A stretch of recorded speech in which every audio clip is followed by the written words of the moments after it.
So we're the Women in Labor team, and we've been working with the Sally Bingham Center for Women's History and Culture to create an exhibit about women in labor movements. I'm Gia Cummings, I'm a rising sophomore.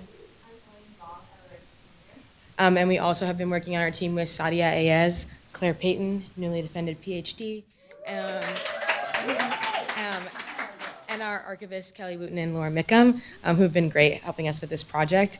And we're really excited to have this opportunity because we feel like humanities research skills are like opportunities for that are hard to come by at Duke. So we're really grateful for Story Plus for giving us that opportunity. Yeah, so specifically we worked a lot with the Baskin Collection, which is based on the idea that women, particularly working women and women of color, have always been in the workplace, and that this idea that only currently have women been in the workplace is a very, is kind of assumes that white middle-class women has been the central experience. So Lisa Baskin, who's the collector for this collection, collected a variety of materials that span from printers in the 16th century to letters by Emma Goldman, an anarchist.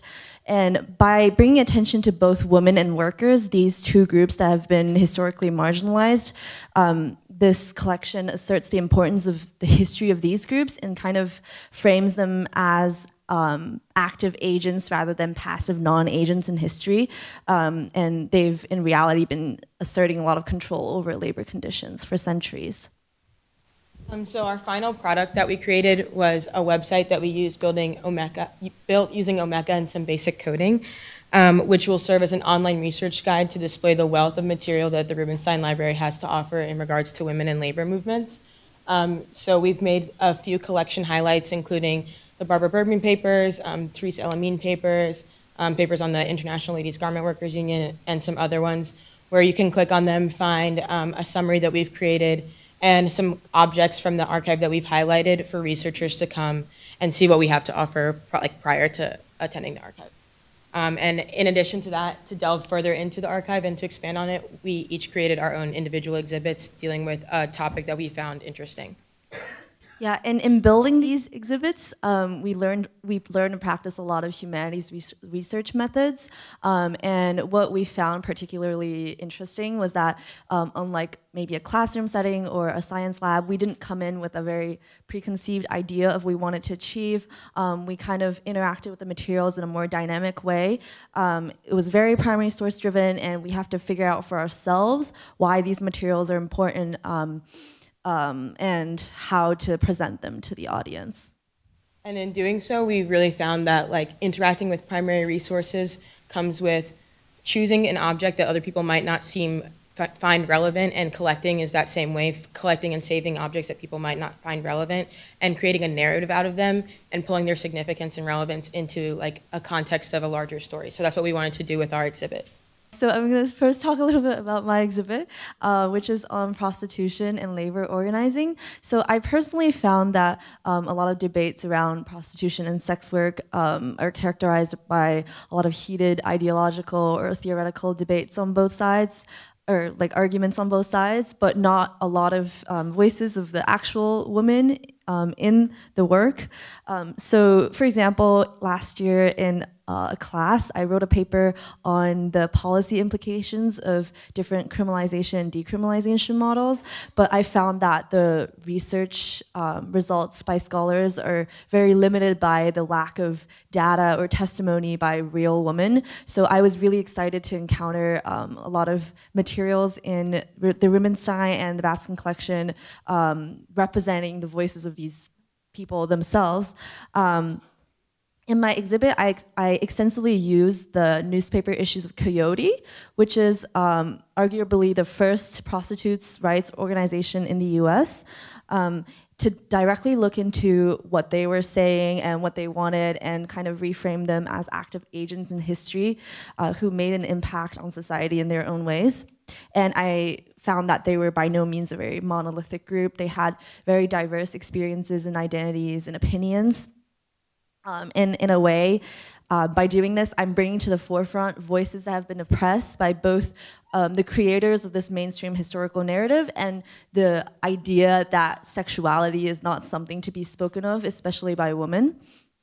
And in general, I just thought it was a cool topic because of its kind of unique place in feminist labor history, the fact that the profession is illegal currently in the US, and that being one of the main obstacles to unionization, and the extensive use of a woman's body in the work, the tensions in the feminist community about this topic. These things all made it a very unique theme for me to explore.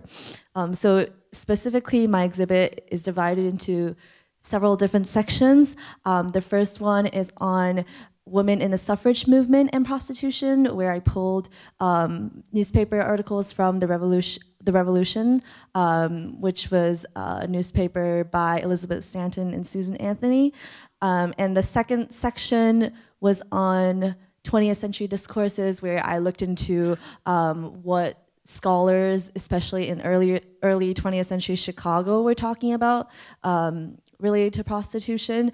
And for that, I pulled out a lot of books from the Baskin Collection, and the remaining three sections are on Coyote, its background, its advocacy and lobbying activities as an organization, and the last section kind of gives an overview of what other prostitutes, unions, associations, and organizations across the nation were doing in the 1970s, as reported by the Coyote newspapers. So my exhibit is about maternity in the workplace. So it's titled The Working Mom. And looking around in like contemporary newspapers and things, I found that pregnancy and being a mom is still like a huge deterrent to women in the workplace, even though mothers have been working for centuries. For as long as there's been jobs, mothers have been in those jobs. So I really wanted to pull back, and through my research I found like how that discrimination has played out over time. So my first part of my exhibit is a timeline that highlights different legislation, executive orders, and different things that affected women's ability to control their own reproductivity in the workplace. And it kind of shows that how it's progressed over time, but I just want to make sure that like I highlight that progression is not a linear thing, and it's not something that builds upon itself, and it still can regress, and things that we have that we take for granted can still be rolled back, and nothing is permanent. So my second exhibit is called Mothering While Enslaved, and I really was the exhibit was really important to me because slavery really took complete autonomy from the body, and it took complete autonomy from mothers, their ability to parent and to interact with their children. So this exhibit highlights the slave experience in motherhood. That's a letter from a slave mother. She's looking for her child. She doesn't know where she is. She has no idea. And then this the second letter is from a doctor who examines a slave patient, notices that she has a prolapsed uterus, so her uterus is completely out of her body, and he's like, well, if I can put this machine on her, we can send her back out into the fields. So just thinking about how she had like a complete lack of control over her own body. And my third part of my exhibit is about women organizing for themselves. So all of these publications were created for and by women, and tracking their views on maternity and how they wanted to approach that when they're organizing for themselves. Unions and like national women's conferences, and even a zine that highlights some of the views on welfare and motherhood. So that's my exhibit about pregnancy in the workplace. And so we really wanted to highlight that because Story Plus is a humanities research project, we wanted to think about what the humanities means to us. And we've landed on the fact that the humanities is a way to ask questions and then to have those answers. And we learned how to build a website and do archival research, but all that is in a larger project of identifying how social power dynamics work. And the humanities are so important for understanding who has power, and who has power controls who tells what stories. And so these stories that we've highlighted are not part of a larger narrative that you would find in a textbook, because the people in power don't want those stories in a textbook. But the humanities allows us to highlight those stories and to tell stories that may not be ones that are perpetuated by those people in power. And we thought that our work is particularly important, not only because of shifting these power dynamics, but also because these social issues that we're looking into are so relevant today. And I know that just yesterday, the Supreme Court ruled a California law unconstitutional, which required pregnancy clinics to tell women about abortion options. So that was unconstitutional. No, unconstitutional. Sorry. And sex workers are still fighting a lot of injustices, fighting for better work conditions and to be respected as members of the economy. So we really think that activism and policy really require the humanities. And in order to fight these injustices, we need to know how they operate, and projects like this really allow us to do that and answer those questions.